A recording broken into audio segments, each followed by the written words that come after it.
కూడి వచ్చిన మీ అందరికీ మన ప్రభువును ప్రియరక్షకుడైన యేసుక్రీస్తు వారి దివ్యనామాన నా ప్రత్యేకమైనటువంటి వందనాలు తెలియజేస్తున్నాను. దేవుడు మనకిచ్చినటువంటి సమయంలో దేవుని వాక్యాన్ని ధ్యానం చేసుకుందాం. ఈరోజు దేవుని గ్రంథంలోంచి మన ఆత్మస్థితిని హెచ్చరికగా దేవుని ఎదుట మనలో ఉన్నటువంటి లోపాలు సరిచేసుకుని పరిపూర్ణులుగా నిలబడినట్లు కొన్ని విషయాలు ఆలోచన చేయడానికి మనం ప్రయత్నం చేద్దాము.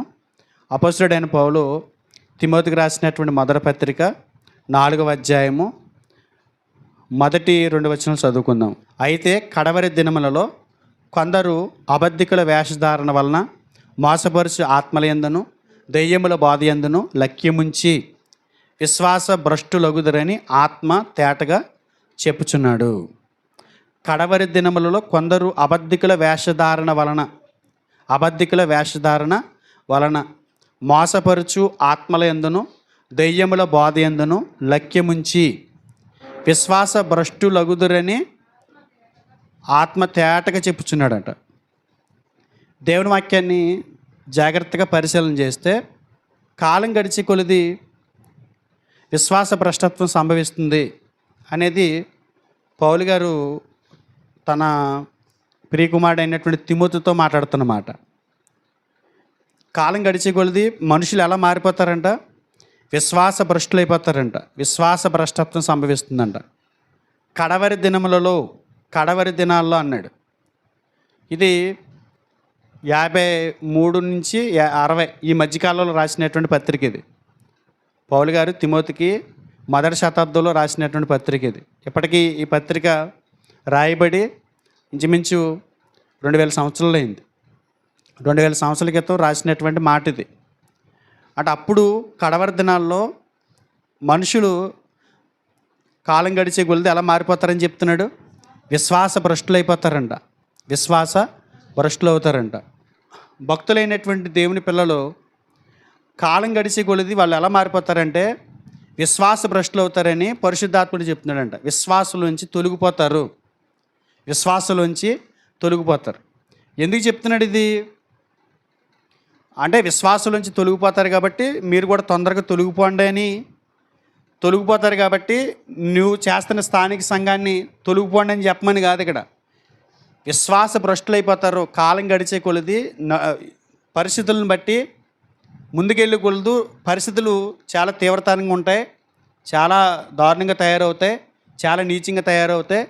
కనుక అలాంటి కాలాల్లో భక్తులు విశ్వాసులోంచి తొలగిపోయేటువంటి విశ్వాస భ్రష్టత్వంతో నింపబడినటువంటి భక్తులు ఎంతోమంది మన మధ్య బయలుదేరతారు.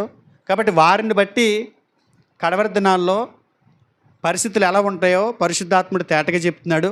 కాబట్టి మీరు చాలా జాగ్రత్త కలిగి ఉండండి అని పౌలు గారు తిమోతితో మాట్లాడుతూ పత్రిక రాస్తూ తెలియజేస్తున్నారు. విశ్వాస భ్రష్టులు అవుతారంట కదా, వేషధారణ కలిగి ఉంటారంట. అంతే కదా అక్కడ చెప్పాడు. వేషధారణ కలిగి ఉంటారు. 4వ అధ్యాయము 2వ పత్రిక 3వ వచనం. జనులు హితబోధను సహింపక దురద చెవులు గలవారై. జనులు వేషధారణ కలిగి ఉంటారు. హితబోధన వాళ్ళు సహించలేరు. కల్పనా కథలు కావాలి వాళ్ళకి. పవిత్రతలోంచి కూడా తొలగిపోతారు. కొరింథీ 2వ పత్రిక 11వ అధ్యాయం 3-4 వచనాల్లో ఇదే మాట అంటాడు పౌలు గారు. కొరింథీయులతో మాట్లాడితే ఏమంటాడనంటే, సర్పము తన కుయుక్తి చేత హవ్వను మోసపరిచినట్లు మీ మనసులను చెరపబడి క్రీస్తు ఎడలనున్న సరళత నుండి పవిత్రత నుండి ఎట్లయినా తొలగిపోనుమని భయపడుచున్నాను. అంటే కడవరి దినాల్లో కాలం గడిచే కొలది భక్తులు వేషధారణలోకి వెళ్ళిపోతారు, వేషధారణతో ఉండిపోతారు. హితబోధన వాళ్ళు సహించలేరు. కల్పనా కథలు కావాలి వాళ్ళకి. పవిత్రతలో నుంచి తొలగిపోతారు. అంటే కాలం గడిచే కొలది జరుగుతున్న పరిస్థితులు ఆ రోజు చెప్పాడు కదా. భవిష్యత్తులో జరగబోతున్న విషయాలు అప్పుడు చెప్పాడు. ప్రజెంట్ మనం జరుగుతున్న పరిస్థితుల్లో బ్రతుకుతున్నాం. అలాంటి పరిస్థితులు ఉన్న పరిస్థితుల మధ్య మనం జీవిస్తున్నాం.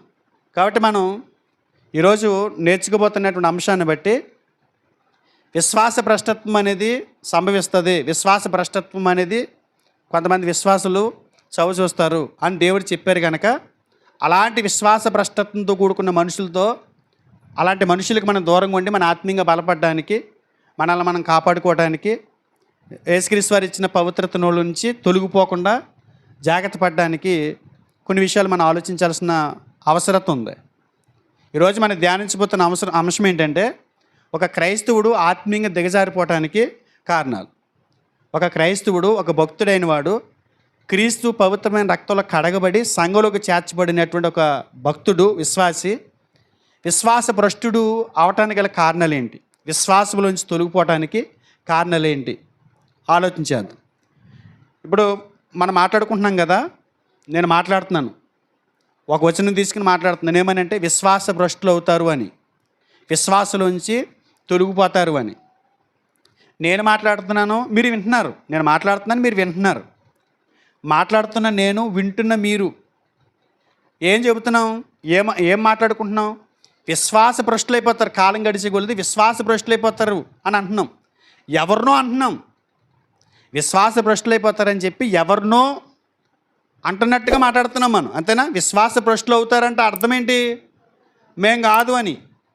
విశ్వాస భ్రష్టులు అవుతారంటే అర్థం ఏంటి? మనం మాట్లాడుతున్న మాటల అర్థం ఏంటి? మర్మం ఏంటి? వేరే వాళ్ళ గురించి మనం మాట్లాడుకుంటున్నాం. ఇంతవరకు బాగానే ఉంది. అసలు ఆ విశ్వాస భ్రష్టులు మనమేనేమో, మాట్లాడుతున్న వ్యక్తులుగా అలాంటి విశ్వాస భ్రష్టత్వంలో మనం ఉన్నామేమో, విశ్వాసం నుంచి తొలగిపోయి సంఘాల్లో కొనసాగుతున్నామేమో వేషధారణ కలిగి. ఇలాంటివన్నీ మనం గమనించాలి. విశ్వాస భ్రష్టత్వం నుంచి తొలగిపోకుండా, ఒకవేళ తొలగిపోతే మరలా తిరిగి అంటగట్టుబడి దేవుళ్ళలోనికి వచ్చి ఫలించడానికి ప్రయత్నం చేయాలి. అసలు విశ్వాస భ్రష్టత్వం నుంచి తొలగిపోవడానికి కారణాలు ఏంటి అంటే, విశ్వాస భ్రష్టత్వం నుంచి తొలగిపోయిన, విశ్వాస భ్రష్టత్వంలోనికి వచ్చేసిన వాడిని లక్షణాలు ఎలా ఉంటాయి? ఇలాంటివన్నీ కూడా మనం తన గ్రంథంలో నుంచి మనం ఆలోచించాలి. దేవుడు మన కొరకు రాయించినటువంటి గ్రంథంలో నుంచి ఆలోచించాలి. విశ్వాస భ్రష్టత్వంలోనికి వెళ్ళిపోతారు. అంటే క్రైస్తవులు ఆత్మీయంగా దిగజారిపోతారంట, విశ్వాసం నుంచి తొలగిపోతారంట. తొలగిపోయిన వారి లక్షణాలు, వాళ్ళు తొలగిపోవడానికి కారణాలు చూద్దాం. ఒకవేళ అలాంటి జాబితాలో మనం ఉంటే కనుక తక్షణమే మనం సరి చేసుకోవాలి, తక్షణమే మనం క్రమపరుచుకోవాలి. దాని గురించి వర్తమానం ఈరోజు మనం ధ్యానించబోతున్నాం. మొట్టమొదటిగా ఒక విశ్వాసి ఆత్మీయంగా దిగజారిపోవడానికి కారణం ఏంటంటే, ఆ వ్యక్తి జీవితంలో అనుదినం వ్యక్తిగత ప్రార్థన లేకపోవటం. ఒక వ్యక్తి ఎప్పుడు దిగజారిపోతాడంటే ప్రార్థన లేకపోవటం. ఒకసారి ఆ మాట చూద్దాం. మత్తయి సువార్త 26వ అధ్యాయము 41వ వచనం.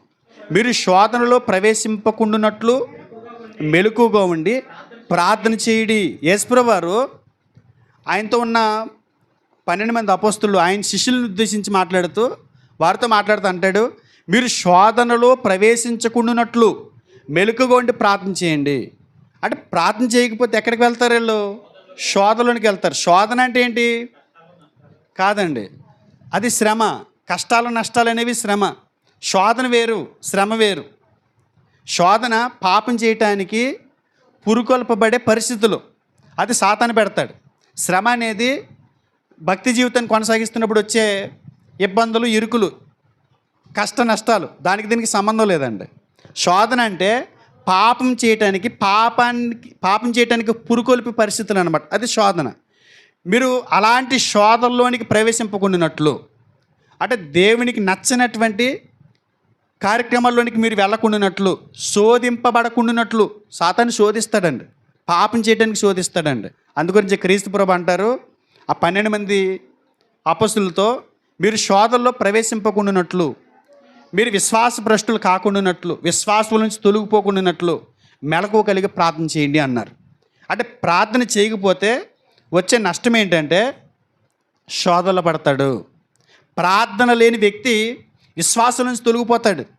ప్రార్థన అంటే తన జీవితంలో ఇష్టం లేనివాడు విశ్వాసంలో నుంచి తొలగిపోయి విశ్వాస భ్రష్టుడిగా మారిపోతాడు. జాగ్రత్తగా మీరు ఆలోచించండి ఒక మాట. ప్రార్థన చేసేవాడు పాపం చేయడండి, పాపం చేసేవాడు ప్రార్థన చేయడు. ఇది గుర్తుపెట్టుకోండి. పాపం చేసేవాడు ప్రార్థన చేయడు, ప్రార్థన చేసేవాడు పాపం చేయడు. ఎందుకని? ప్రార్థన చేసేవాడు పాపం చేయడు, ఎందుకంటే దేవునితో సంభాషిస్తున్నాడు కాబట్టి, అడుగుతున్నాడు కాబట్టి, ప్రభువా, తండ్రి, నాయన అని ఆయన దగ్గర విజ్ఞాపన చేస్తున్నాడు కాబట్టి. అదే పాపం చేసేవాడు ప్రార్థన చేయలేడు. కారణం ఏంటంటే, నేను ఇన్ని పాపాలు చేస్తున్నాను కదా, దేవుడు నా ప్రార్థన ఆలకిస్తాడా, ఒకవేళ ఆలకిస్తాడే అనుకుందాం. అసలు ఏమని అడగను, ఏమని చేయను? నేను చేసేమో నీచపు క్రియలు, నేను చేసేమో పాప పనులు. ఇలాంటి పాపాలు చేస్తూ నేను దేవుణ్ణి అడిగితే నన్ను ముట్టుకాయలేస్తాడేమో అని, సర్లే ఒక పాపం చేసినా 100 పాపాలు చేసిన, ఒక తప్పు చేసినా 100 తప్పులు చేసినా, తప్పులు చేస్తున్నాను కాబట్టి ప్రార్థన చేయటం వల్ల ఉపయోగం లేదు, నేను నీచమైన పనులు చేస్తున్నాను కాబట్టి నేను ప్రార్థన చేసిన ప్రయోజనం ఉండదు అని చెప్పి ఆ పాపలను కొనసాగుతూ ప్రార్థన మానేస్తాడండి.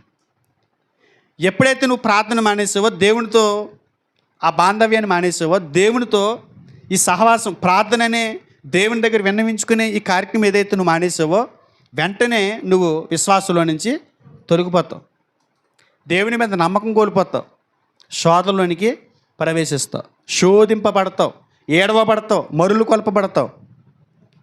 నువ్వేదైతే లోక సంబంధమైనటువంటి ఆశలు కలిగి ఉన్నావో అవి నీ మీద విజయాన్ని సాధిస్తాయి.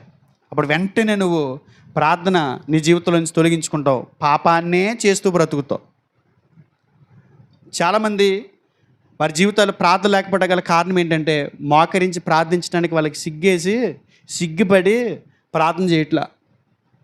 ఏదో యాక్సిడెంట్లుగా చేసిన పొరపాట్లు అనుకోండి, యాక్సిడెంట్లుగా పొరపాట్లు పడ్డామనుకోండి, ప్రభువా మన్నించండి, క్షమించండి, నేను పాపిని, నేను నా అజ్ఞానాన్ని బట్టి ఇలాంటి పాపాలు చేశాను, నన్ను మన్నించండి అని అడగటానికి ఒక తప్పు చేసినట్టుగా ధైర్యం ఉంటుంది. అడుక్కుందాం, గోజాడదాం, బతిమాలుకుందాం, ప్రాధేయపడదాం, ఆయన పట్టుకుని వదలొద్దు. యాకోబు గారు వదలలేదు కదా, అలాగే వదలొద్దు అనుకున్నట్టుగా వెళ్తాడు. పాపం అదే కంటిన్యూగా చేస్తున్నాడు అనుకోండి, పాపాన్ని కంటిన్యూ చేస్తానన్నాడు అనుకోండి, అతడిక ప్రార్థన జోలికి వెళ్ళడు. మోకరించాలన్న మనసు కూడా రాదు. అలా మోకరించాలన్న మనసు కూడా రాదు. కొంతమంది ప్రార్థన చేస్తారు. ప్రార్థన ఎలా చేస్తారంటే, ఏ రకంగా చేస్తారంటే, ప్రభు అవును తండ్రి, మా పాస్టర్ గారు చెప్పినట్టు మేము ఉండలేదు, అవును నాయనా, మా వాక్యాలు చెప్పినట్లుగా మేము బ్రతకట్లేదు, అవును తండ్రి, అలా తండ్రి, ఇలా తండ్రి. మళ్ళీ ఆయనకి ఎందుకు చెప్పడం ఈ దౌర్భాగ్యం అంతాను? విషయం ఏంటి? ఏమని ప్రార్థన చేయాలి? ఒకవేళ ప్రార్థన చేస్తే ఏమని చేయాలి? ఏమని చేస్తాం? అవును తండ్రి, ఇప్పుడు వాక్యం అయిపోయిన తర్వాత మీకు ఇచ్చామనుకుని ఎవరికైనా ఒకరికి, అవునైనా మాకు ప్రార్థన లేదు తండ్రి, అవునైనా మాకు అది లేదు తండ్రి, అవునైనా మాకు ఇది లేదు. మళ్ళీ ఆ సోదంతా ఆయనకి ఎందుకు చెప్పడం? మీకు అర్థమవుతుందా? ప్రార్థన ఎప్పుడైతే మనం మానేసామో విశ్వాస భ్రష్టులు అయిపోతాం. విశ్వాసం నుంచి మన అంతటా మనమే తొలగిపోతాం. ఏమని ప్రార్థన చేయాలి? మనం ఏమని ప్రార్థన చేయాలి? ఒకవేళ బలహీన పడిపోయామనుకోండి, ఉద్యోగం తగ్గిపోయింది, నాలో మొదటి స్థితి లేదు, చల్లారిపోయాను, లేకపోతే సరిగ్గా మందిరానికి వెళ్ళలేకపోతున్నాను, సమయానికి అందుకోలేకపోతున్నాను అని ఏడుస్తూ కూర్చోమని దేవుడు ఏమని చెప్పలా. ఒకవేళ పొరపాట్లు అనేవి మానవ సహజం. అందుకే ఒక మాట అంటాడు, అబద్ధమాడుటకు దేవుడు నరుడు కాడు. అంటే అబద్ధమాడుటకు దేవుడు నరుడు కాడంటే అర్థం ఏంటి? అబద్ధమాడే మనస్తత్వం, అబద్ధమాడే గుణం, బలహీనతలో పడిపోయే గుణం మానవుడికి ఉంటుంది. అంటే మానవ నైజం అది. పడిపోతాడు పొరపాటులో. పడిపోయిన వ్యక్తి మరలా తిరిగి లేవటానికి మంచి అవకాశాన్ని దేవుడు ఇచ్చారు. మన్నిస్తానని చెప్తున్నాడు ఆయన. మనం రిక్వెస్ట్ చేయాల్సింది ఆయన రిక్వెస్ట్ చేస్తున్నారు, రా నేను నీ పాపాలు ఎంత ఎర్రగున్నా కూడా నేను వాటిని క్షమిస్తాను, రా తిరిగి రా అని అడుగుతున్నాడు. కానీ మనం ప్రార్థన చేయి. కానీ కోరహు కుమారులు ఒకవేళ విశ్వాసం నుంచి తొలగిపోయి మరలా దేవుని దగ్గరికి రావాలనుకుంటే కనుక ఎలా ప్రార్థన చేయాలో కోరహు కుమారులు చెప్పారండి. ఒకసారి కీర్తన 85:6 చూడండి. నేను చల్లారిపోయాను, ఉద్యమం లేదు అని మనల్ని మనం నిందించుకుని అలా కూర్చుని ఉండకూడదు. మనం చేయాల్సిన పని ఏంటో చూడండి. నీ ప్రజలు నీ యందు సంతోషించినట్లు నీవు మరలా మమ్మును బ్రతికింపవా. ఏమని ప్రార్థన చేయాలి? అవును తండ్రి మేము విశ్వాసాలను తొలగిపోయాం, అవును తండ్రి మాకు ఉదయం ప్రార్థన లేదు, అవును తండ్రి వాక్యం చదువుకోవటం లేదు, అవును తండ్రి అది లేదు, ఇది లేదు. ఇది మళ్ళీ ఆ గాలి ఆయన కొట్టకూడదు. మనం చేయాల్సిందేంటి? తక్షణ కర్తవ్యం ఏంటి? చల్లారిపోయాను, బలహీనైపోయాను కూర్చుని ఆడవటం కాదు. ప్రభువా మరలానేమో నీ యందు సంతోషించినట్లు మమ్మల్ని బతికించు అని ప్రార్థన చేయాలి. అది ఆయన అన్నట్టు మేము ఇది చేయట్లేదు అనకూడదు. మేము అది చేసేలా మాకు శక్తిని దయచేయి. ఆ శక్తి మాకు కావాలని ప్రార్థన చేయాలి. చాలామంది విశ్వాసం నుంచి తొలగిపోవడానికి ఈ కడవరి దినాల్లో వారి జీవితాల్లో ప్రార్థన అనే దానికి స్థానం లేదు. వారి జీవితాలు ఏం లేదు, ప్రార్థన లేదు. ప్రార్థన లేనివాడు విశ్వాసభ్రష్టుడు. ప్రార్థన లేనివాడు విశ్వాసం నుంచి తొలగిపోయినవాడు. విశ్వాసం నుంచి తొలగిపోయినవాడు. విశ్వాసం నుంచి తొలగిపోవటానికి ఒక కారణం ఏంటంటే ఆ వ్యక్తి జీవితంలో ఏమి లేదు, ప్రార్థన లేదు. నేను అడుగుతున్నాను, మీ కాపరిగా, స్థానిక సంఘ కాపరిగా, మీ ఆత్మల పట్ల బాధ్యత కలిగిన వాడిగా, దేవునికి లెక్క అప్పచెప్పవలసిన వాడిగా ఒక మాట మిమ్మల్ని అడుగుతున్నాను. ఖచ్చితంగా చెప్పండి. దేవుని సన్నిధిలో ఉన్నారు, దేవుని ప్రతినిధిగా నేను అడుగుతున్నాను, మీలో ఎంతమంది ఉదయం లేచి ప్రార్థన చేస్తున్నారు? చేయొద్దండి. అంటే ఎంతమంది ప్రార్థన చేయట్లేదు చూడండి. ప్రార్థన చేయట్లేదు. ఎవరిని మభ్యపెట్టడానికండి మన భక్తి? ఎవరిని కవర్ చేయటానికి? ప్రార్థన లేకపోతే ఆ వ్యక్తి విశ్వాసం నుంచి తొలగిపోయినవాడు, విశ్వాసభ్రష్టుడు. ఎందుకు మానేస్తున్నావు ప్రార్థన, ఎందుకు ప్రార్థన చేసుకోలేకపోతున్నావు అని అడిగితే ఖచ్చితంగా వారి జీవితాల్లో పాపానికి అగ్రస్థానం ఇచ్చారు, పాపం చేయటానికి ప్రథమ స్థానం ఇచ్చారు. ప్రార్థన లేదండి. ప్రార్థన చేసుకోండి. ఈరోజు ఈ వర్తమానం విన్న తర్వాత ఈరోజు నుంచే ప్రార్థన చేయటం మొదలుపెట్టండి. ప్రార్థన చేయండి. విశ్వాసం నుంచి తొలగిపోకూడదండి. విశ్వాసం నుంచి తొలగిపోవడానికి మొదటి కారణం ఏంటి? ప్రార్థన లేకపోవటం. రెండో కారణం చూద్దాం. లోకస్ వార్త 9వ అధ్యాయము 44వ వచనం. అందరూ ఆశ్చర్యపడుచుండగా ఆయన, ఈ మాటలు మీ చెవులలో నాటనీయుడి. ఆయన చేసిన కార్యములన్నిటిని చూచి అందరూ ఆశ్చర్యపడుచుండగా ఈ మాటలు మీ చెవులలో నాటనీయుడి. యేసుప్రభువు ఏమంటున్నాడండి? దేవుని వాక్యాన్ని హృదయంలో నాటనివ్వండి. విత్తనం ఎప్పుడు ఫలిస్తుంది? విత్తనం ఎప్పుడు ఫలిస్తుంది? గొయ్యి తవ్వి లోతుగా పైన పాడేస్తే ఫలిస్తుందండి? ఏమవుతుంది? చీమలు తినేస్తాయి ముందు. అది మంచి విత్తనం అనుకోండి, కొద్దిగా తీగ ఉండే విత్తనం అనుకోండి, లోనికి గింజ చీమలు తినేస్తాయి. ఒకవేళ చీమలు వాటిని కొరకలేకపోతే పక్షులు ఎత్తుకుపోతాయి. అంతే కదండి. అందుగురించే విత్తనం నాటేవాళ్ళు ఏం చేస్తారు? గొయ్యి లోతుగంట తవ్వి ఆ విత్తనం అందులో పెట్టి మట్టి పూడ్చి వాటర్ పోస్తారు. ముందు లోతుగంట తవ్వి అందులో విత్తనం వేసి మట్టి పూడ్చిన తర్వాతే అది ఫలిస్తుందా లేదా అన్నది పనిచేస్తుందా లేదా అన్నది అర్థమవుతుంది. ఇక్కడ పరిస్థితి ఏంటి? యేసుప్రభువు ఏమంటున్నాడు? చాలామంది విశ్వాసుల నుంచి తొలగిపోవడం గల కారణం ఏంటంటే వారి హృదయంలోనికి వాక్యాన్ని లోతుగా వెళ్ళనవట్ల. విత్తనం ఫలిస్తే ఫలాలు ఇస్తుంది. అంటే ఇక్కడ విత్తనం ఏంటి? వాక్యం. ఒకసారి 8వ అధ్యాయము లోకస్ వార్తలో 8వ అధ్యాయము 11వ వచనం. విత్తనము దేవుని వాక్యము అన్నాడు. విత్తనము దేవుని వాక్యం. విత్తనం ఏంటి ఇక్కడ? లోతుగా నాటనివ్వండి. అంటే ఏంటి లోతుగా నాటనివ్వాల్సింది? విత్తనం అంటే వాక్యం అనే విత్తనం లోతుగా నాటనివ్వండి, లోతుగా వెళ్ళనివ్వండి. అంటే అర్థం ఏంటి? అంటే వాక్యాన్ని చాలామంది లోతుగా తీసుకోవట్లా, లోతుగా వెళ్ళనవట్లా. ఒక మనిషి విశ్వాసాలు ఎప్పుడు ఫలించగలడు? వాక్యం ఫలిస్తేనే. వాక్యాన్ని విన్న వాక్యం ప్రకారం బ్రతకడానికి ఇష్టపడతాడు. చాలామంది విశ్వాసులు దేవుని వాక్యాన్ని హృదయంలోనికి లోతుగా వెళ్ళనవరండి, లోతుగా వెళ్ళనవరు. ఇప్పుడు ఇన్ని మాటలు వింటున్నామా? చాలా విత్తనాలు ఒక రైతుల దేవుని వాక్యం అనే విత్తనాన్ని నేను చల్లుతున్నాను. ఎంతమంది ఆ విత్తనాల్ని హృదయం అనే ఆ నేలలోనికి లోతుగా పండిస్తున్నారో, ఎంతమంది ఆ పైనే పడేస్తున్నారో, ఎంతమంది కింద పడేస్తున్నారో ఫలించిన తర్వాత అర్థమవుతుంది. యేసుప్రభువు అంటాడు, ఆయన మాటలు లోతుగా నాటుకుంటేనే ఆ వ్యక్తి ఫలిస్తాడంట. ఇవాళ చాలామంది విశ్వాసం నుంచి తొలగిపోవడానికి బలమైనటువంటి కారణం ఏంటంటే వాక్యాన్ని హృదయంలోనికి వెళ్ళనట్లు చెబుతూ వింటున్నారండి. చెబుతూ వింటున్నారు. అందుకే యేసుప్రభువు మాట్లాడుతున్నప్పుడు చెవిగలవాడు వినుగాక అంటాడు. చెవిగలవాడు వినుగాక ఏంటి? చెవులు ఉంటాయిగా అందరికీ. చెవిగలవాడు వినుగాక అన్నప్పుడు చాలామంది డిప్పట్టుకున్నారంట. ఇలాగా చెవి ఉందిగా, చెవి గలవాడు వినుని కాక అంటున్నాడు ఏంటని. అంటే వాళ్ళ ఉద్దేశం ఏంటి? వాళ్ళ ఉద్దేశం ఏంటి?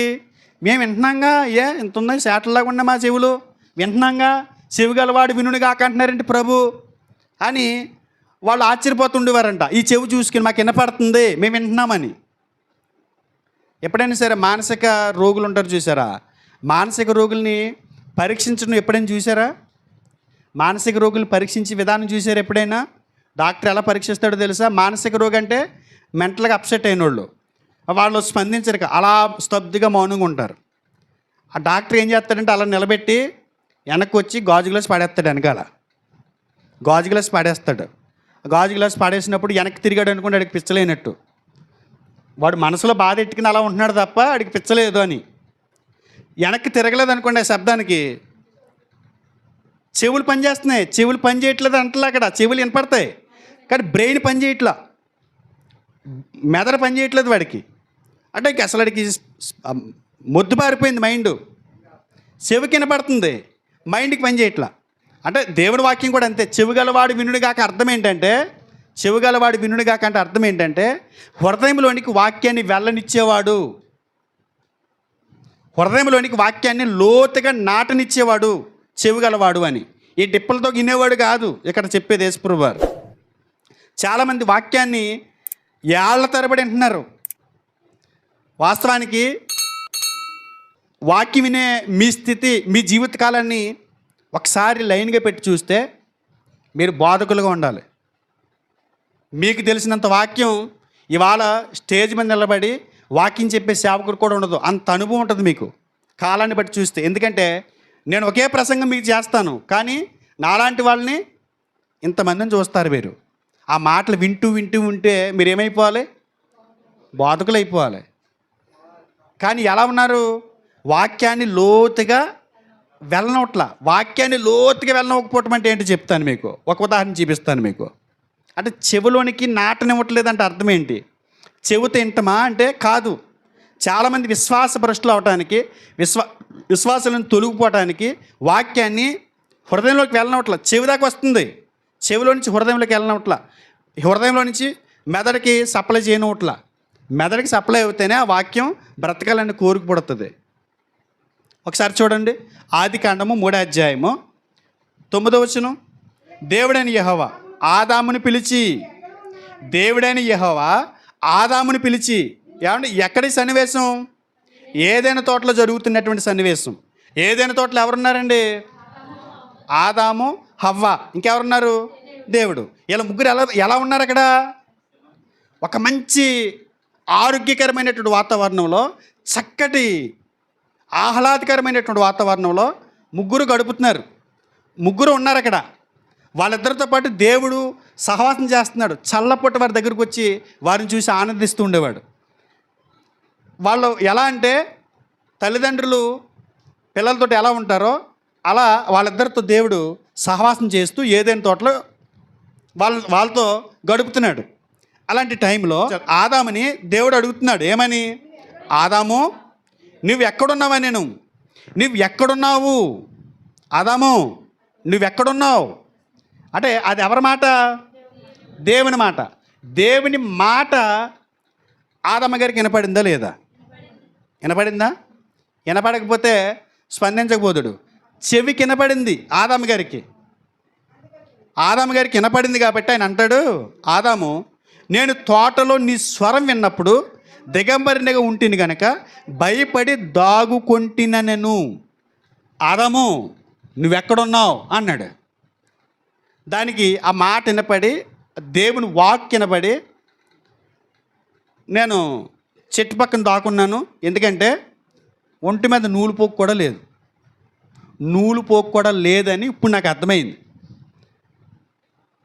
నువ్వు వచ్చినప్పుడు నాకు తెలుసు, నేను దాక్కున్నాను, చెట్టు పక్కన దాక్కున్నాను. ఇదేనా స్పందన ఆదాము గారిది?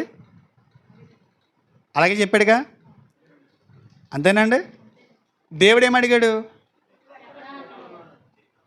ఆదాము, నువ్వు ఎక్కడున్నావు? దేవుడు ఎవరండి? అనంత జ్ఞానేగా. మన బ్రతుకులు ఈ భూమి మీద పుట్టుకొస్తున్న ప్రతి మనిషి బ్రతుకు, ఇప్పుడు నేను ఉన్నాను, ప్రభా నేను ఏంటని అడిగాను అనుకోండి, నా జీవితం 50,000 ఉంటాను, 60,000 ఉంటాను, 70,000 ఉంటానో నాకు తెలీదు. నా జీవితం అయిపోయిన సీడీ. ఒకసారి ఓల్డ్ సీడీలు పెట్టుకుంటాం చూసారా, ఇప్పుడు ప్రసాద్ సీడీ, అది సోహన్ రాజు గారి సీడీ, షాలిం గారి సీడీ, గణేష్ సీడీ, వీళ్ళందరూ సీడీలు అయిపోయి అక్కడ పెట్టుంచారు. అవి మనకి కొత్తవి, అంటే కొత్త ప్రింట్ ఏం జరిగిందో తెలీదు. ఒక 14 రీళ్ళ, 50 రీళ్ళ, 60 రీళ్ళ మనకు తెలీదు. మొత్తం మీద అక్కడ ఉంది క్యాసెట్. ఇదేంటి, ఇది బాగుంది, కొత్తగా ఉంది ఇది అంటే, అది ఆయనకి అయిపోయిన సీడీ. అంటే 50 ఏళ్ళ తర్వాత ఏం చేస్తామో ఆయనకి తెలుసు, ఆ సీడీలో ఉంది, అది ఆల్రెడీ చూసేసాడు ఆయన. మనకి కొత్తగా రన్ అవుతుంది అంతే. ఆదాము ఎక్కడున్నాడో దేవుడికి తెలియదా? తెలుసు కదా. ఆదాము ఎక్కడున్నావు అని అడిగినప్పుడు దేవుని మాటల అర్థం ఏంటంటున్నాను నేను అంటే, ఇప్పుడు వాక్యం ప్రకటించబడుతుంది కదా, వాక్యం ప్రకటించబడుతున్నప్పుడు వాక్యం హృదయంలో లోతుగా నాటుకుపోకపోవడానికి కారణం ఏంటో చెప్తున్నాను. చెబుతా వింటున్నాం. ఆదాము కూడా చెబుతా విన్నాడు. ఆదాము ఎక్కడున్నావు అన్నప్పుడు అంటే అర్థం ఏంటి? ఆదాము చెట్టు పక్కన దాక్కున్నాడని దేవుడికి తెలియదు. దేవుడికి చెట్టు అడ్డంటే ఆదాము కనపడకుండాను అంటే అర్థం ఏంటంటే, సమాధానం ఎలా ఉంటుందని కాదండి, నువ్వే స్థితిలో ఉన్నావు. ఆదాము నీ పరిస్థితి ఏంటి, నువ్వెక్కడున్నావు అంటే ఆదివారం ఒకవేళ ఒకే మాట అడుగుతున్నాను, ఏయ్ ఎక్కడున్నావు అంటే అర్థం ఏంటి? ఒకవేళ వాళ్ళ నరేష్ ప్రార్థనకు రాలేదు, ఒకవేళ నరేష్ని దేవుడు అడిగితే, నరేషు ఎక్కడున్నావు అన్నాడు అనుకో, చిట్టవరం కిరాయికి వెళ్ళాను అన్నాడు అనుకోండి, నవ్వుతారు. చిట్టవారం కిరాయికి వెళ్ళినా చిట్టవారాన్ని నిన్ను అడుగుతున్నాడు, నరేష్ ఎక్కడున్నావని. చిట్టవారాన్ని ఉన్నావా అని తెలీదా? చిట్టవారం వచ్చే కదా అడిగాడు. నువ్వు ఎక్కడున్నావు అంటే అర్థం ఏంటి? ఎక్కడుండవలసినవి ఎక్కడున్నావు అంటే చెవులోకి నాటుతుందా? ఆదాముకి చెవులోకి నాటుతుందా? మాట అర్థమవుతుందా? చాలామందికి వాక్యం అర్థం అవట్లా. వారు అందుకే విశ్వాస భ్రష్టులై నీచంగా బతుకుతున్నారండి. అనిపించుకునేలా బతుకుతున్నారండి చాలామంది. అని అనిపించుకునేలా బతుకుతున్నారు చాలామంది. వాళ్ళ బతుకులు అలాగే ఉన్నాయి. ఇంత వాక్యం అంటున్నా కూడా ఇలా బతుకుతున్నారు. ఏంటంటే వాళ్ళ వాక్యాన్ని తీసుకోవట్లా. వాళ్ళు అనుకుంటున్నారు ఆదాం అంటున్నాడు నాకు కాదని. దేవుడికి తెలీదా? నువ్వేం చేస్తున్నావు? ఇదేనా నేను నీ నుంచి కోరుకునేది? ఆదాము ఎక్కడున్నావు? ఏ స్థితిలో ఉన్నావు? నువ్వు ఎవరితో ఉన్నావు? నీ బ్రతుకేంటి? ఇంత నీచంగా బతుకుతున్నావేంటి ఆదాము అని అంటే, ఆదాముని తీసి నిన్ను నన్ను ఆ పేర్లు పెట్టి పిలిస్తే, నిజంగా అలా అడిగితే మన సమాధానం ఏంటి? దేవుని వాక్యే కదండి, దేవుని మాటే కదండి. ఆదాముకి తెలియదండి? ఆదాముకి తెలీదా? ఆదాముకి తెలీదు. ఏమనుకుంటున్నాడని అంటే, నువ్వు ఎక్కడున్నావని అంటే, ఆయన నేను చెట్టు పక్కన దాక్కున్నానని ఆయనకి తెలియదు అనుకుంటున్నాడు. పిచ్చోడు.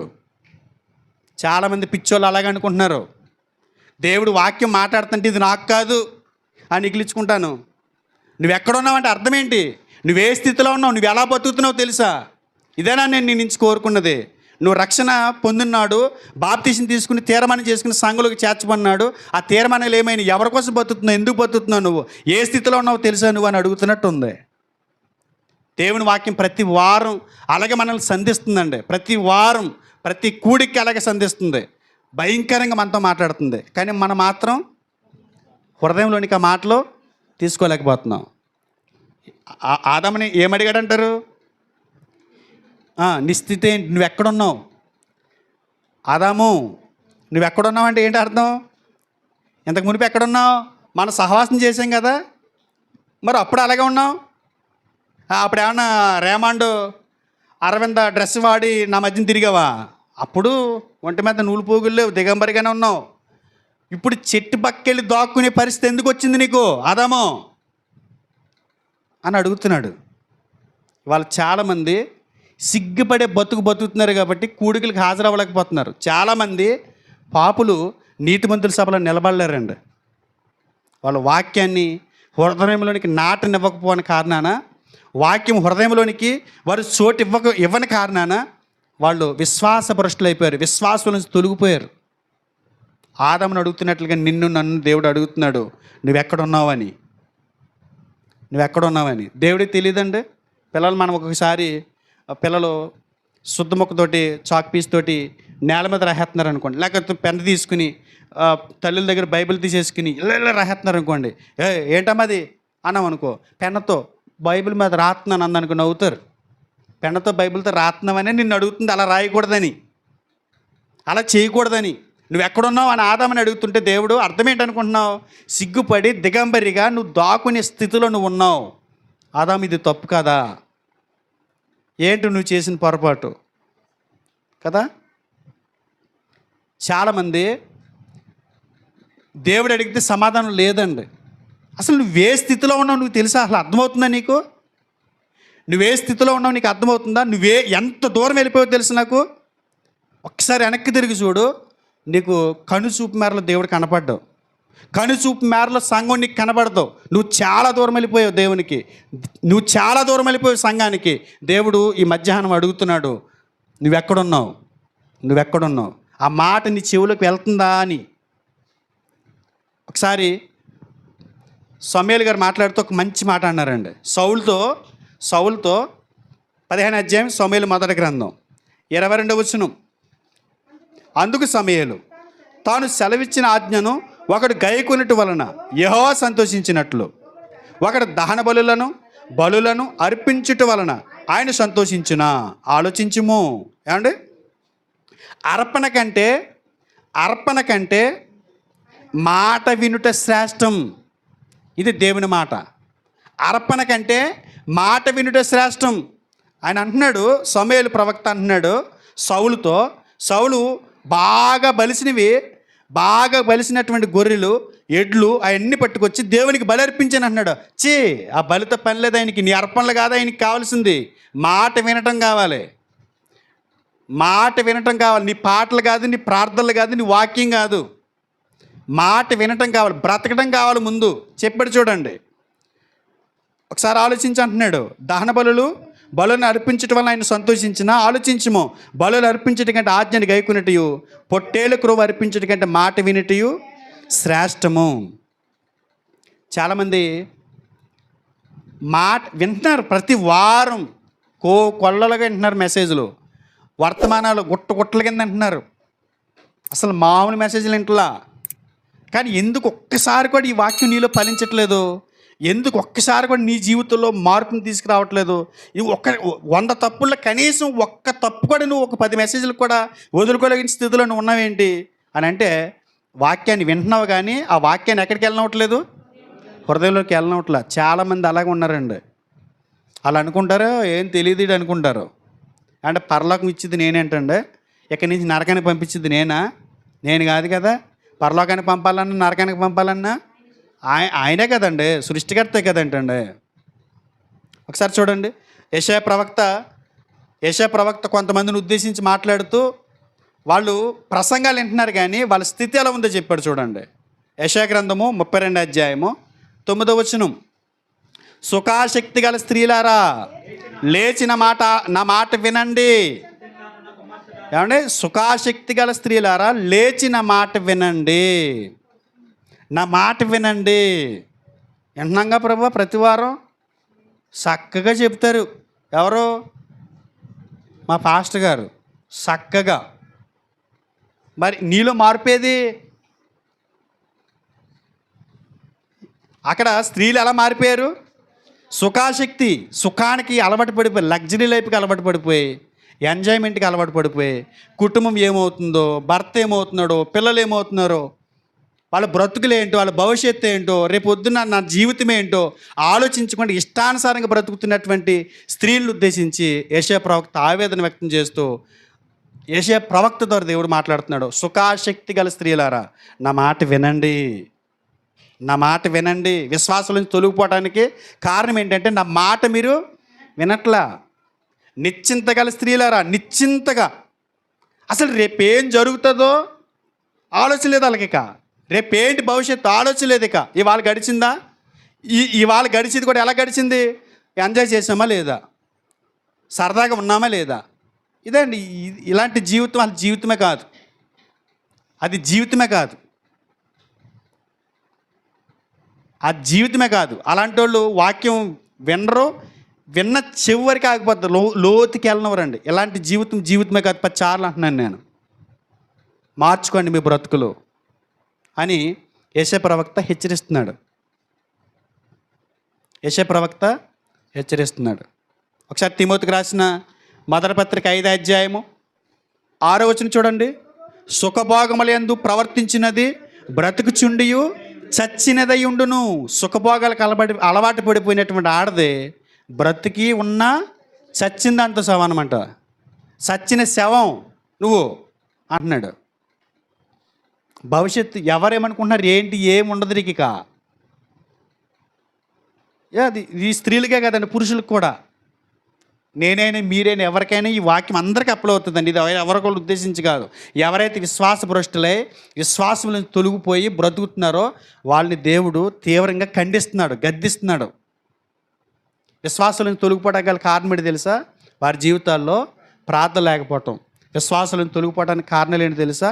వాక్యాన్ని హృదయంలోనికి నాటనివ్వకపోవటం. నాటనివ్వట్లా. ఎన్ని ప్రసంగాలు నేను చాలామంది దగ్గర ఉన్న గొప్ప విషయం ఏంటంటే వాక్యం పక్కోడంగి చూస్తారు వీళ్ళు. అంటే ఎవరికి కాదు ఇది? నాకు కాదు. ఆశీర్వాదం ఏమైనా మంచి మాట వచ్చిందనుకో, పెట్టుకుంటాడు. నాకే ఇది, నాకే. మరి ఖండింపు నీకే. మరి ఈయన ఉత్తమ అవార్డు గ్రహీత. దేంట్లో? ఆస్కార్ అవార్డు గ్రహీత. ఎందులో? నటనలో. ఆ మాటలు నాకు కాదు. లబ్బర్ బంతిలాగా మళ్ళీ తిరిగి సేవకుడి దగ్గరికి వచ్చేస్తున్నాయి. లబ్బర్ బాల్ ఎంత స్పీడ్గా వస్తుంది, అంతకంటే వేగంగా. దాన్ని ఏమంటారు, ఇలా ఇసురుతారు కదా. టెన్నిస్ కాదు, ఇలా తిరిగి మళ్ళీ మన దగ్గరికి వస్తుంది. అలాగా తిరిగి మళ్ళీ ఇక్కడికి వస్తుంది. ఒక క్రైస్తవుడు ఆత్మీయంగా దిగజారిపోవడానికి కారణం ఏంటంటే ప్రార్థన చేయకపోవటం, దేవుని వాక్యాన్ని లోతుగా హృదయంలోనికి వెళ్ళనివ్వకపోవటం. మూడో కారణం ఏంటంటే కొరింథీయులకు రాసిన మొదటి పత్రిక 15వ అధ్యాయము 33వ వచనం. మోసపోకుడి, దుష్ట సాంగత్యము మంచి నడవడికని చెరుపును. దుష్ట సాంగత్యం ఏం చేస్తుందంటే మంచి నడవడికను చెరుపును. నైతిక విలువలు పాడు చేసే చెడు స్నేహాలంట. నైతిక విలువలు పాడు చేసే చెడు స్నేహాలు విశ్వాసం నుంచి దిగజారిపోవటానికి కారణమంట. నీ స్నేహం ఎవరితో చేస్తున్నావు? ఎవరితో నీ స్నేహం? చాలామంది వాళ్ళ లోక సంబంధమైనటువంటి, శరీర సంబంధమైన, ప్రకృతి సంబంధమైనటువంటి వ్యక్తులు మాటలో ప్రలోభాలకి లొంగి, వారి ఒత్తిళ్లకు లొంగి, నైతిక విలువలు పాడు చేసుకుంటూ ఉన్నత ప్రమాణాలని పాతి పెడుతూ వారు విశ్వాసాల నుంచి తొలగిపోయారు. నైతిక విలువలు లేవు వాళ్ళకి. నైతిక విలువలు అంటే ఏంటండి? నైతిక విలువలు అంటే ఏంటి?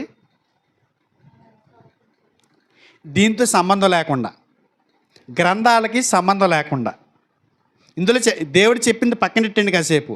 నైతిక విలువలు అంటే ఏంటంటే తల్లి గర్భంలో దేవుడు మనల్ని చేసినప్పుడు మనస్సాక్షి అనే ఒక దాన్ని ఇక్కడ నిర్మించి, ఆ మనస్సాక్షి చెబుతున్న మాటల ప్రకారం ఏం చేయాలో ఏం చేయకూడదు, అబద్ధం ఆడకూడదు, వ్యభిచరింపకూడదు, మోసం చేయకూడదు, ఎవరితో ఎలాగో బిహేవ్ చేయాలో, ఎవరితో ఎలా ప్రవర్తించాలో చెప్పేది. బైబిల్ చెప్పేది కాదు అది. నైతిక ప్రమాణాలు అంటే, నైతిక విలువలు అంటే ఒక మనిషి నేర్చుకోకుండానే, ఎవరో నేర్పకుండానే మనకు సాక్షి చేత బోధించబడే నీతి సూత్రాలు, నైతిక ప్రమాణాలు. ఎవరితో ఎలా మాట్లాడాలో, ఎవరితో ఎలా ప్రవర్తించాలో బైబిల్ చెప్పక్కర్లేదండి. బైబిల్ చెప్పక్కర్లా. అలాంటి నైతిక ప్రమాణాలని ఏం చేస్తున్నారు? రాజీ పడిపోయి ప్రలోభాలకు లొంగిపోయి చెడు సహవాసాలు, చెడు స్నేహాలు, సిగ్గుచేటండి. దుష్ట సాంగత్యము మంచి నడవడిని చెరుపును. దుష్టుడితో సహవాసం, చెడు స్నేహం ఏం చేస్తుందంట? మంచి నడవడికిని చెరిపేస్తుందంట. విశ్వాసం నుంచి చాలామంది తొలగిపోవటానికి గల కారణం ఏంటంటే వారు స్నేహితులు సరైన వాళ్ళు కాదు. ఒక ఆయన ఇంకొక ఆయన దగ్గర అంటున్నాడు, మీ సంఘానికి వచ్చి ఆయన మా అన్నయ్యని, వాళ్ళ అన్నయ్య సేవ చేస్తున్నాడు, మా అన్నయ్యని వ్యభిచారం చేయడానికి పురుగులు పెడుతున్నాడు, వ్యభిచారం చేస్తున్నాడంట వాళ్ళ అన్నయ్య. ఆయన సేవకుడు అంటే వ్యభిచారం చేస్తున్నాడంట సేవకుడు. వాక్యం చెప్పేవాడు, ఆ వాక్యం చెప్పేవాడిని విశ్వాసం మార్చేసాడంట. నేను మొన్న ఎవరో మాట్లాడుతుంటే, పాపమమ్మ ఈ ఆ పిల్లోడు చేతట్టాడా అయ్యో అంటున్నారు. నువ్వేం కంగారు పడకు, మా ఊడే ప్రమాదం అన్నాను. మా ఊడే డేంజరు, వాడు కాదన్నాను. సహవాసాలు చూడండి. అయ్యో ఈ చెల్లి పలానోడు జతట్టేసి పాడైపోయింది, ఇది తేడా. అయ్యో పలానా తమ్ముడు అయ్యో ఆవిడ ఈడి తేడా. నేను ఎందుకు ఇంత ఖండితంగా మాట్లాడుతున్నానంటే మనమే ప్రమాదం. నేను చెప్పిన మాట కచ్చుమే సహవాసం గురించి పౌలు గారు కొరింథీయులతో మాట్లాడుతూ ఖండిస్తూ చెప్పిన మాటలు నేను అలా వ్యక్తం చేస్తున్నాను అంతే. కొరింథీ మొదటి పత్రిక చూడండి, 5వ అధ్యాయము 9వ వచనం చూడండి. జారులతో సాంగత్యం చేయవద్దని నా పత్రికలో మీకు వ్రాసి ఉంటిని. అయితే ఈ లోకపు జారులతో నైనను, లోబులతో నైనను, దోచుకుని వారితో నైనను, విగ్రహారాధికులతో నైనను ఏమాత్రము సహవాసము స్నేహము చేయవద్దని కాదు. ఒకవేళ అలా అనుకుంటే మీరు లోకంలో నుంచి బయటికి వెళ్ళిపోదురు కదా. ఇప్పుడైతే సహోదరుడు అనబడిన వాడు ఎవడైనాను జారుడు కానీ, లోబు కానీ, విగ్రహారాధికుడు కానీ, తిట్టుబోతు కానీ, త్రాగుబోతు కానీ, దోచుకునేవాడు కానీ అయి ఉన్న ఎడల అట్టి వారితో సహవాసం చేయొద్దు. ఎందుకంటే వాడికంటే వీడే ప్రమాదం. ఎందుకని ఈ బలమైన చెడిపోయినాడు అంటే తడిపాపిడు, ఆడి పొడుపాపి, ఈడు తడిపాపి. అంటే నీటిలో ములిగి లేచి వచ్చాడు కదా, వీడి తడిపాపి. వీడి పాపం అలాగే ఉంది, వీడి పాపం పోలేదు. ఏంటంటే ఆ రోజుని ఎవరో బలవంతం వల్ల ఏదో నీటిలో ముంచారని ములిగం కానండి, అది అలాగే ఉందండి. ఆ గొలియాత్ కూడా అలాగే ఉన్నాడండి, తడిపాపి. మరి అప్పుడు ముంచుకుంటారో లేపుతారు, మన పని మందే. ఆడెవడోనట బాప్తిస్మం ఇచ్చిన రోజుని ఫ్రెండ్స్కి మందు ఇప్పించాడంటండి. సంఘంలోకి చేర్చబడ్డాను కదా, ఆనందంలో మందు పార్టీ అంట. ఎలా తీసుకున్నారు ఆధ్యాత్మికత? ఎవరి ప్రమాదం? నవ్వుతారేంటండి? ఎవరి ప్రమాదం అంటున్నాను నేను. ఇలా నవ్వుతుంటేనే ఒక చెల్లి బాధపడింది. వాక్యం అంతా చెబుతారు కానీ ఆయన నవ్వించేస్తున్నారు. అందుకే ఆ సంఘస్థులు వాళ్ళ బతుకులు మారలేదని. ఒక చెల్లి కరెక్ట్గా చెప్పింది నాకు. అంటే మీరు ఎంత బాగా చెప్పినా సరే అది జోక్గా తీసుకుంటున్నారు, మీరు సీరియస్గా ఉండండి, వారితో సహవాసం చేయకండి, వారితో మాట్లాడకండి. నీతిగా బతుకుతున్నారు అనుకుంటేనే వారితో మాట్లాడండి. మీరు ఎంత వాక్యం చెప్పినా అది వాక్యంలో తీసుకుంటుందండి అని చెప్పి ఒక చెల్లి 2 చేతులు పెట్టుకుని వాపోయింది. అంటే ఇంతకు తప్పేవరదంటే నాది. ఎందుకంటే గట్టిగా మాట్లాడేసి వదిలేయాలి. మధ్యలో ఇలా నవ్వామనుకో అని తీసేసుకుని అది తీసి పాడేస్తారు. ఎందుకు అది జోక్గా తీసి పాడేస్తారండి. అంటే గట్టిగా అంటే నేను ఎందుకు మధ్యలోని ఇలాగ కొద్దిగా నవ్విస్తానంటే మంచోళ్ళకి తగిలేస్తాయండి దెబ్బల. మంచోళ్ళకి తగిలేస్తాయి. వాళ్ళ విశ్వాసాలు నమ్మకంగా వాళ్ళ భక్తి జీవితాన్ని కొనసాగిస్తారు. ఒకరిద్దరు దౌర్భాగ్యకరంగా బతుకుతున్న 2 మనుషుల గురించి, 3 మనుషుల గురించి వాక్యం మాట్లాడుతున్నప్పుడు ఆ దాడి నిజమైన విశ్వాసం మీద పడిపోద్ది. నా బాధ అది. వాళ్ళు ఏమైనా నొచ్చుకుంటారేమో, వాళ్ళు ఏమైనా బాధపడిపోతారేమో, అయ్యో ఇదేంటి ఎవరు ఇలా చేస్తున్నారు, ఇలా అంటున్నారేంటి మా పాస్టర్ గారు అని వీళ్ళు ఏదైనా మనసు వీళ్ళలో ఏదైనా సాతాన్ని చెడిపేచమే చేస్తాడేమో అని. ఇంతకీ అసలు దొంగలు తప్పించేసుకుంటున్నారండి.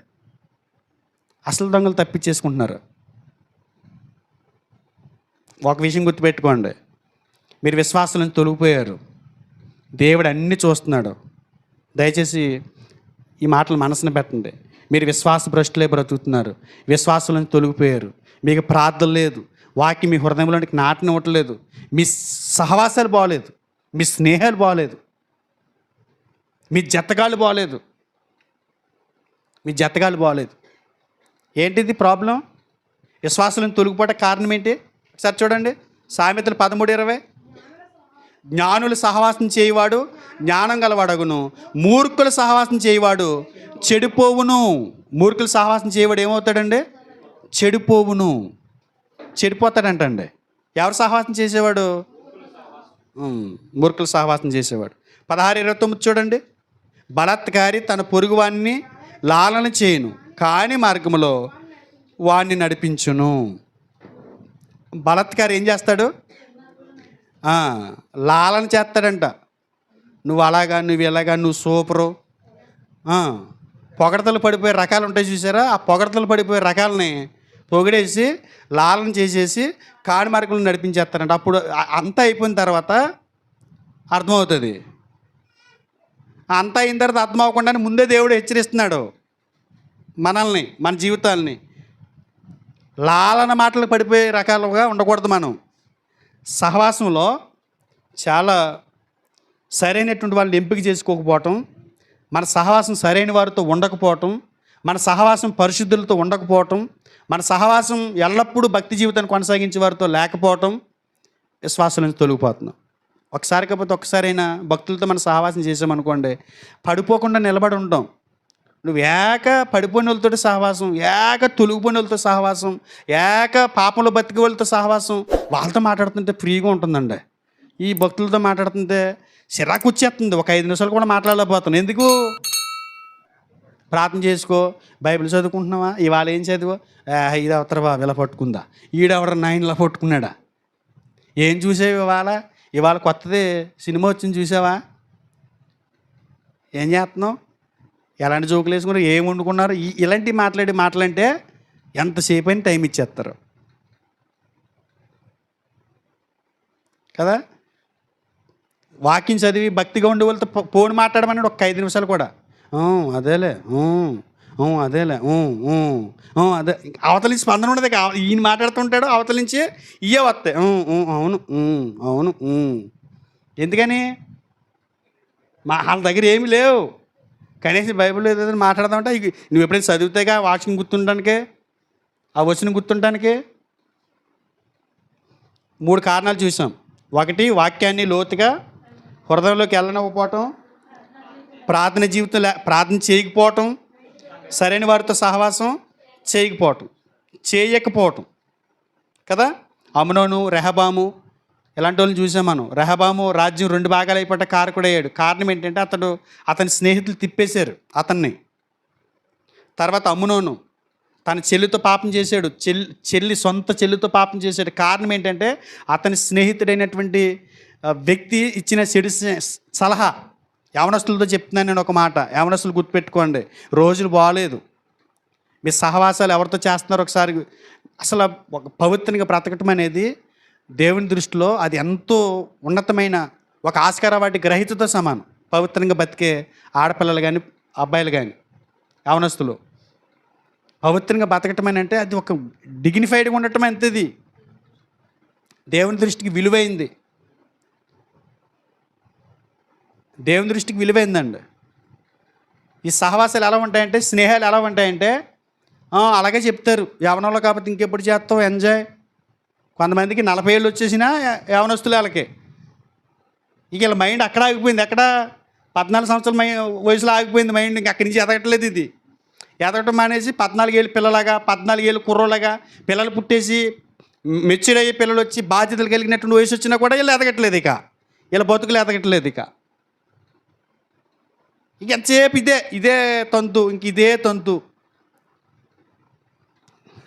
మన తల్లిదండ్రులకి మన పిల్లలమేనండి, కాకపోతే లోకానికి పిల్లలం కాదు. గౌడి గేదెలో బలుతూ ఎదుగుతున్నాం, లోకం చూస్తుంది.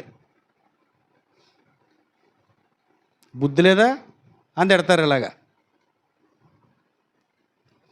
తర్వాత ఇంకోటి ఏంటంటే, చాలామంది విశ్వాసులను తొలగిపోవటానికి హెబ్రీయులకు రాసిన పత్రిక 3వ అధ్యాయము 14వ వచనం, నేడు అను సమయం ఉండగానే, నేడు అనబడు సమయం ఉండగానే ప్రతిదినమును ఒకరినొకడు బుద్ధి చెప్పుకునుడి. ఎందుకంటే 12వ వచనంలో చెప్పాడు, జీవము గల దేవుని విడిచిపోయినట్టు విశ్వాసము లేని దుష్ట హృదయం మీలోనికి వచ్చేస్తుంది. అలాంటి హృదయం ఉందేమో జాగ్రత్తగా చూసుకోండి. అలాంటి హృదయం రాకుండానట్లు ఏం చేయాలి? నేడని సమయం ఉండగానే ప్రతిదినం ఒకరినొకడు బుద్ధి చెప్పుకోవాలి. ఇవాళ చాలామంది విశ్వాసం నుంచి తొలగిపోవటానికి, విశ్వాస భ్రష్టులు అయిపోవటానికి గల కారణం ఏంటంటే ఒకరినొకరు బుద్ధి చెప్పుకుంటలా కాదా? మీరు అనుకోవచ్చు, అంటే బుద్ధి చెబుతూ ఊరుకుంటారేంటంటే, నీది నువ్వు చూసుకో అంటున్నారంట. అమ్మాయి ఇలా ఉండకూడదు అన్నాం అనుకో. ఒక బలహీనుడు ఇంకో బలహీనుడిని, ఒక బలహీనరాలు ఇంకొక బలహీనరాల్ని, అంటే ఈవిడ 50 తప్పులు చేస్తుంది, ఆవిడ 100 తప్పులు చేస్తుంది. 50 తప్పులు చేసి ఆవిడ 100 తప్పులు చేసావని అంటుంది. సరి చేసుకో అమ్మా అని. ముందు నువ్వు సరి చేసుకో అందంట. ఈ 50 తప్పులు ఉన్నవాడు 100 తప్పులు ఉన్నవాడు దగ్గరికి వెళ్ళి, ఇది మానే తప్పు కదా, నువ్వు సరి చేసుకోరు అన్నాడంట. అసలు ఏ తప్పు చేయలేనివాడు అన్నాడు అనుకో, ఇప్పుడు నాలంటాడు ఏదైనా చెప్పామనుకోండి, వాకింగ్ చెప్పేవాడు గాను, అంటే ఇలా ఉండమన్నావు అనుకో, మరి వాళ్ళని అంటలేదు, నువ్వు వీళ్ళని అంటలేదు, ఇది గొడవ మళ్ళీ. ఇక నువ్వు సరి చేసుకొని విధానం మన దగ్గర ఉండదు కదా. ఇప్పుడు ఏమంటారు? వాళ్ళని అంటలేదు, నువ్వు వీళ్ళని అంటలేదు, నన్ను అట్టుకున్నావేంటి అంటారు. అందు గురించి మనకెందుకు వచ్చిన తలపోటు అని వెనక్కి తగ్గిపోవటం వల్ల చాలామంది విశ్వాసులోంచి తొలగిపోతున్నారు. ఒకరినొకరు ఏం చేయాలి? చెప్పుకుంటున్నారా? ఒక విశ్వాసి చెడిపోయాడు, పక్కన కూర్చుని ఏనాడని చెప్పారా, అమ్మ నువ్వు ఒకప్పుడు ఎలా ఉండేవాడివి, ఇప్పుడు ఎలా ఉంటున్నావు, కరెక్ట్ కాదు కదా అది, నువ్వు పలానా సంఘానికి వస్తున్నావు, నువ్వు చేసే పొరపాట్లు సంఘం మీద అడుతుంది, తప్పు కదా, అలా ఉండకూడదు కదా, నువ్వు సరి చేసుకోవచ్చు కదా, అలాంటి అంత బహిర్గతం అయిపోయావు అని మీరు ఎవరిదైనా చెప్పారా? ఇంకో కారణం ఉందండి చెప్పకపోవటానికి. ఇంకో కారణం ఏంటంటే, చెప్పడానికి నా దగ్గర శక్తి లేదు, ఎందుకంటే నేను అలాంటోనని. ఒక మామ అల్లుడికి చెప్పగలడా? ఎందుకు చెప్పలేడు? మామ అల్లుళ్ళు అదే తప్పు చేస్తుంటే మామ అల్లుడిని ఏం ఖండిస్తాడో, అల్లుడు మామని ఏం ఖండిస్తాడో, తండ్రి అదే పని చేస్తున్నాడో కొడుకుని ఏం ఖండిస్తాడు? అరే వచ్చేటప్పుడు నాకు కూడా చిన్న దట్రా అన్నాడు అనుకోండి, ఏం ఖండిస్తాడు? నువ్వు అలాంటోడివే. ఇద్దరు ఒకటే. బుద్ధి చెప్పే స్థాయి నీది ఉన్నప్పుడు, బుద్ధి చెప్పే స్థితిలో నువ్వు బతకాలి. ఇవాళ చాలామంది విశ్వాసాలను తొలగిపోవడం గల కారణం ఏంటంటే, బుద్ధి చెప్పే అవకాశాలు ఉండి కూడా బుద్ధి చెప్పకపోవటం, ఒకరినొకరు బుద్ధి చెప్పుకోకపోవటం. ఎందుకంటే నా యందు నాకు ఏ దోషం కనపడదండి.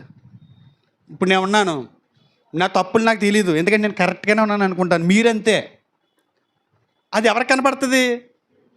అంటే తల నెరిసిందని ఎవరికి తెలుస్తుందండి?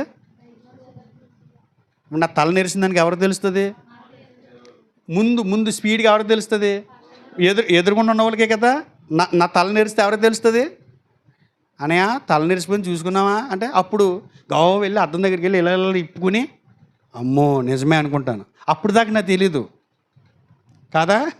ఒకసారి నేను చూపిస్తాను. అది హోషే గ్రంథము 7వ అధ్యాయము 8వ వచనం చూడండి. ఎఫ్రాయిము అన్యజనులతో కలిసిపోయాను. ఎఫ్రాయిము ఎవరితో కలిసిపోయాడంటండి? అన్యజనులతో కలిసిపోయాడంట. ఎఫ్రాయిము ఎప్పటికీ తిప్పివేయనటువంటి అట్టులాంటి అయిపోయాడంట, మాడిపోయిన అట్టు అయిపోయాడంట. ఏ అట్టు? ఎవరును తిప్పివేయని అప్పము. అప్పం అంటే ఏంటి? అట్టు. ఇప్పుడు మూగుడి మీద అట్టు ఉంచేసారనుకోండి, మంట ఎక్కువైపోయింది అనుకోండి, అట్టు ఏమవుద్ది? మాడిపోయిన తర్వాత తిప్పేయాలని చూశారనుకోండి, ఏమవుద్ది? అట్టు ఇరిగిపోద్ది. లేదనుకుంటే ఆ మూకుడిని దీని కండంతా ఉండిపోద్ది కదా. ఈ ఎఫ్రాయిము లోకంలోకి వెళ్ళిపోయి లోకంలో బాగా స్టాండర్డ్ అయిపోయాడు, మాడిపోయాడు. అక్కడ నువ్వు ఈ పక్కనే తిప్పాలనుకుంటే అవదు. పోతాడు, గట్టిగా లాగేవనుకు పోతాడు. అంటే పోయి చూడండి అక్కడ చెప్పాడు, అన్యులు అతని బలం మింగేసిన అది అతనికి తెలియలేదంట. అతని తల మీద నెరిసిన వెంట్రుకలు కనబడుతున్నా అది అతనికి, అన్యజనులు మింగేశారా నీ బలం, నీ చెడు స్నేహాలు మింగేసినాయి, విచ్చలవిడి బ్రతుకు, నీ జీవితం సగం అయిపోయింది అని చెప్పేవాళ్ళు లేడంట. చెప్పేటప్పటికి ఏమైంది? మాడిపోయింది అట్టు. అంటే ఇతని జీవితం అక్కడే నల్లగా అయిపోయింది, తిప్పుదామన్నా అవ్వట్లేదంట. కారణం ఎవరు? అతను తల నెరిసిపోయినా కూడా చెప్పని వాళ్ళు ఉన్నారు చూసారా, వాళ్ళ కారణం. చెప్పుంటే అతను వెంటనే మారుదుడేమో. ప్రవక్త వచ్చి మాట్లాడేదాకా ఎవరు చెప్పలా, మన జీవితాల్లో కూడా మనం చేస్తున్న తప్పులు మనకేమనిపిస్తాయంటే, ఒకని ఎదుట సరైనదిగా కనబడు మార్గం కలదు, అది అక్కడికి ఎక్కడ నడిపిస్తుంది? తుదుకు మరణానికి నడిపిస్తుంది. అది అతను కరెక్ట్ అనుకుంటాడు, కానీ నువ్వు చెప్పాలి, ఈ రూట్ మంచిది కాదు, నీ జీవితం కరెక్ట్ కాదు, ఇలా బ్రతకడం సరైనది కాదు, నువ్వు పలానా సంఘంలో విశ్వాసగా కొనసాగుతున్నావు, నీ వల్ల సంఘానికి అవమానం, నీ వల్ల సంఘంలో ఉన్న మిగతా సభ్యులకి అవమానం, మిగతా వాళ్ళు ఎవరు కూడా కొత్త ఆత్మలు రాకుండా నీ ప్రవర్తన అడ్డుపడుతుంది, నువ్వు మార్చుకోవయ్యా అని చెప్పి ముఖం మీద ఖండించి కూడా కావాలి. అలాంటి వాళ్ళు సంఘాల్లో లేరు కాబట్టి వాళ్ళ విశ్వాసాలను తొలగిపోతున్నారు. అలాంటి వాళ్ళు లేకపోవడం కారణం ఏంటంటే, మనకెందుకు అనేటువంటి ప్రేమ లేని తత్వం. ఒకవేళ చెబుదామనుకున్నా, మారాలి అని హెచ్చరిందామనుకున్నా, వీరి దగ్గర అలాంటి చెప్పగలిగే భక్తి జీవితం లేకపోవటం, ఇలాంటి లోపాలన్నీ ఉండటం ద్వారా ఒక విశ్వాసులో నుంచి తొలగిపోతున్నాడు. ఒకసారి చూడండి, గలతీయులకు రాసిన పత్రిక 6వ అధ్యాయము 1వ వచనం. సహోదరులారా, ఒకడు ఏ తప్పిదములోనైనాను చిక్కుకొనని ఎడల ఆత్మ సంబంధులైన మీలో ప్రతివాడు తానును శోధింపబడుతునేమో అని తన విషయమై చూచుకొనుచు సాత్వికమైన మనస్తట్టు వారిని మంచి దారికి తీసుకుని రావలెను. ఎవడైనా ఒకడు తప్పిదంలో పడిపోతే, ఆత్మ సంబంధి ఎవడైనా తప్పులో పడిపోతే, ఆత్మ సంబంధులైన మీలో ప్రతివాడు, నేను కూడా అలా పడిపోతానేమో అని ఒకవేళ అలాగే నేను కూడా పడిపోయే అవకాశాలు ఉన్నాయేమో అంటూ జాగ్రత్తగా ఉంటూ అలాంటి వారిని ఎలా తీసుకురావాలి? సాత్వికమైన మనసుతో మంచి దారికి తీసుకురావాలి. సాత్వికమైన మనసుతో చెప్తే ఇన్ని రకాల వింటే చెప్పండి ముందు. వినలేదనుకో ఏం చేయాలి? బుద్ధి చెప్పిన వినలేదనుకోండి ఏం చేయాలి? ప్రార్థన చేయటం కదండి. ప్రార్థన చేస్తే మన ఇక్కడ ఉండి ప్రార్థన చేయొచ్చండి, వాళ్ళందరూ మారిపోతారండి ఎప్పుడైనా. ఇప్పుడు మన ప్రార్థన బలంగా లేదనుకుంటే, చాలామంది పెద్ద పెద్ద దైవజనులు ప్రార్థన చేస్తున్నారు కదా, తాగుబోతులు మారాలి, మత్తు పదార్థాలు బానిసిన వాళ్ళు మారాలి, రక్షణ లేని వాళ్ళు ప్రార్థన కంటే ముందు చేయాల్సింది ఏంటంటే, మన పని మనం చేస్తే ఆ పనికి ఫలితం కొరకు ప్రార్థన చేయాలి. అర్థమవుతుందండి? ఏం చేయాలి? ముందు మనం బుద్ధి చెప్పాలి వెళ్ళి. ఒకవేళ వినలేదనుకోండి, తెస్సలోనికి రాసిన 2వ పత్రిక 3వ అధ్యాయం 14-15 వచనాలు. ఈ పత్రిక మూలంగా మేము చెప్పిన మాటకు ఎవడైనాను లోబడని ఎడల అతనిని కనిపెట్టి అతడు సిగ్గుపడి నిమిత్తము అతనితో సాంగత్యం చేయకుడి. సహవాసం మానేమంటున్నాడు, వాళ్ళతోటి స్నేహం మానేమంటున్నాడు, మాట్లాడటం మానేయండి. ఎందుకు మాట్లాడట్లేదు? అందరు ఎందుకు వేరియేషన్గా ఉన్నారు? అందరు ఎందుకు నాకు దూరం? ఇలా మళ్ళీ కొటేషన్లు ఏంటంటే, నీతిమంతుడు ఎప్పుడు ఒంటరిగా మిగిలిపోతాడంట. ఎక్కడ దొరుకుతాయో తెలియదు కానీ కొంతమందికి భలే పెడతారు. ఏంటి కొటేషన్లు? ఏంటా కొటేషన్లో? నీతి గలది ఎప్పుడు ఒంటరిగానే మిగిలిపోద్దంట. అబ్బా, ఏం డైలాగ్ అండి! నీతి గలది ఒంటరిగా మిగిలిపోద్దంట. ఒక విషయం గుర్తుపెట్టుకోండి, పావల కాయిన్ నా కన్ను దగ్గర పెట్టుకున్నాను అనుకోండి, మీరు ఎవరు నాకు కనపడరు. లోకమంతా చీకటి అనకూడదు. నీ కన్ను మూసుకుపోయి లోకం చీకటిగా కనపడుతుంది. చిన్న కాయిన్ నిన్ను మూసేస్తుంది. నీకు ఎలా కనపడుతున్నారు? అందరూ షెడ్డోల్లో కనపడుతున్నారు. నేను ఒక్కడనే నీతిమంతుణ్ణి. వాళ్ళతో సహవాసం చేయొద్దు, దూరంగా ఉండండి వాళ్ళకి. ఎందుకని? వాళ్ళు సిగ్గుపడాలి. తర్వాత వచనం, అయితే అతన్ని శత్రువుగా భావించొద్దు, సహోదరుడిగా భావించి బుద్ధి చెప్పండి. తిమోతికి రాసిన 1వ పత్రిక 5వ అధ్యాయము 20వ వచనం చూడండి. ఇతరులు భయపడే నిమిత్తము పాపం చేయవారిని అందరి ఎదుటి గద్దింపుము. అయితే విరోధ బుద్ధితోనైనను పక్షపాతంతోనైనను ఏమీ చేయక నేను చెప్పిన ఈ సంగతులు గైకొనవాలని దేవుని ఎదుట క్రీస్తు ఎదుటను ఏర్పరచబడిన దేవదూతల ఎదుటను నీకు ఆనబెట్టుచున్నాను. అందరి ఎదుట వారిని గద్దించు. చెప్తే వినలేదనుకో, సాత్వికమైన మనసుతో చెప్తే వినలేదనుకో, అలుసుగా తీసుకున్నారనుకో, లోకుగా తీసుకున్నారనుకో, డైరెక్ట్గా ఇచ్చే అన్నాడు. మరి ప్రారంభ శతాబ్దంలో సంఘం అలాగే చేసింది. అవతల పొమ్మంది, ఒక్కడున్నా చాలంది. ఎందుకంటే పరిశుద్ధుల గుంపది. అర్థమవుతుందండి? విశ్వాసం నుంచి తొలగిపోవడానికి కారణం ఏంటి? విశ్వాస భ్రష్టులు అవడానికి గల కారణం ఏంటి? ప్రార్థన లేకపోవటం, వాక్యాన్ని హృదయంలో నాటనివ్వకపోవటం, సరైనటువంటి సహవాసం లేకపోవటం, ఒకరినొకరు బుద్ధి చెప్పుకోకపోవటం. ఇంకొక పాయింట్ చెప్పి నేను ముగించేస్తాను. ఓపిక పట్టండి, ఎందుకంటే మీరు ఎలాగ లేటుగా వచ్చారు కాబట్టి లేటుగానే వెళ్ళాలి. చూద్దాం, మన ముందుకు వెళ్దాం. న్యాయాధిపతుల గ్రంథం 21:25 ఈ మాట చూసి మనం ముగించుకుందాం. ఆ దినములలో ఇశ్రాయేలులకు రాజు లేడు, ప్రతి వాడును తన ఇష్టానుసారంగా ప్రవర్తించుచు వచ్చాను. తన ఇష్టానుసారంగా ప్రవర్తించుచు వచ్చాను. ఎందుకు ఇజ్రాయెల్ ప్రజల క్రమం తప్పేశారండి? వాళ్ళకి రాజు లేడంట, నడిపించేవాడు లేడంట, సరైనటువంటి కాపరి లేడంట. సరైన కాపరి లేకపోతే విశ్వాసులు ఏమైపోతారంటండి? భ్రష్టులు అయిపోతారంట. సరైన కాపరి లేకపోతే విశ్వాసులు ఏమైపోతారంట? విశ్వాసుల నుంచి తొలగిపోతారంట. సామెతలు 29:18 దేవోక్తి లేని ఎడల జనులు కట్టులేక తిరుగుదురు. దేవోక్తి లేకపోతే అంటే వాక్యం చెప్పే సేవకుడు లేకపోతే, వాక్యం చెప్పే సేవకుడు వాక్యం చెబితే జనులు బాగానే ఉంటారు. దేవోక్తి లేకపోతే కాపరి లేకపోతే జనులు ఏమైపోతారంటండి? కట్టులేక తిరుగుదురంట, క్రమశిక్షణ లేకుండా ఉంటారంట. ఏమండి? ఎలా ఉంటారంట? విశ్వాసం నుంచి తొలగిపోవడానికి కారణం ఏంటి? సరైన కాపరి వారికి లేకపోవటం అంట. దౌర్భాగ్యం ఏంటంటే సరైన కాపరున్నా కూడా కట్టు లేకుండా తిరుగుతున్నారండి. బాధ్యత లేదండి వాళ్ళకి. సంఘాన్ని, సంఘ పవిత్రతను, సంఘ పరిశుద్ధతను కాపాడవలసినటువంటి సంఘంలో పెద్ద వయసు అని చెప్పుకున్నవారు, సంఘంలో ఒక బాధ్యత కలిగినటువంటి సభ్యుడిగా ఉన్నటువంటి వారు ఇవాళ సంఘం యొక్క పవిత్రతను పోగొట్టే స్థితిలో బ్రతుకుతున్నారంటే కారణం ఏంటంటే సరైన కాపరి లేకపోవటం కాదండి. సరైన కాపరున్నా కూడా వాళ్ళ బుద్ధి గడ్డి తిని పాపాన్ని ఎక్కువగా ప్రేమిస్తూ హత్తుకుని ఉంటూ నైతిక విలువలు కోల్పోతూ ఇష్టానుసారమైనటువంటి జీవితం, కట్టులేనటువంటి జీవితం సంఘాన్ని అవమానపరిచేలా బ్రతికింపజేస్తుంది.